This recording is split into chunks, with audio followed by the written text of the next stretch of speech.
So ne mai sa ɗan adam ya ta tagugu tsakiyar dare.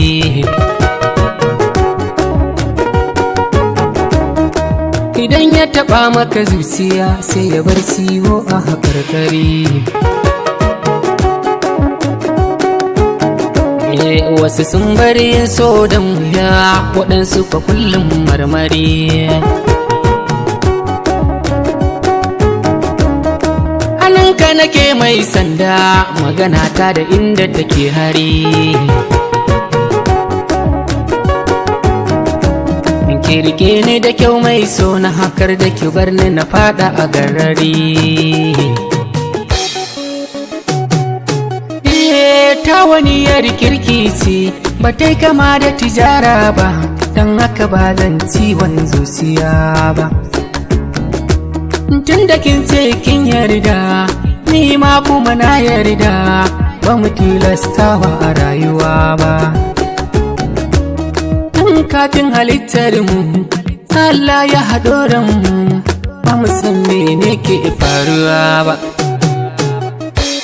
Yanzu ga ganga ta jiki sun haɗe sanadin baki, kuma ban ga dalilin rabuwa ba. In ban da dalilin su ko na ce sanadin kauna, ba za ki ji sirrin zuciya ba.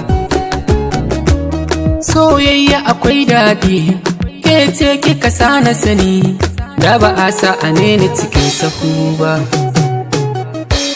Wanda ke son kushe ki gara ni ya kushe ni, lamarin ba a zai zama rigima ba.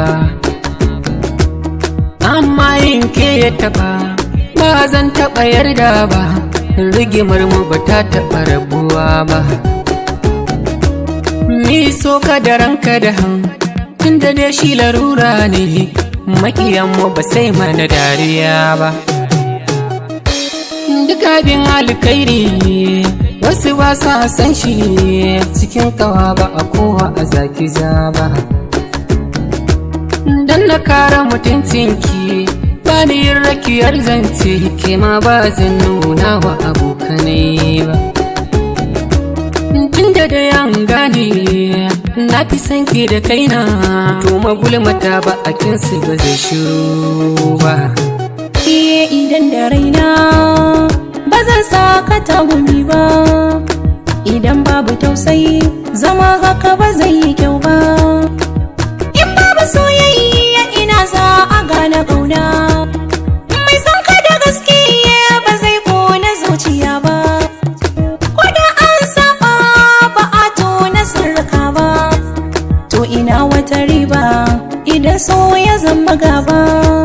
Nai kira ga masoya idan kun yi fada ku shirya, nai kira ga masoya idan kun fada ku shirya.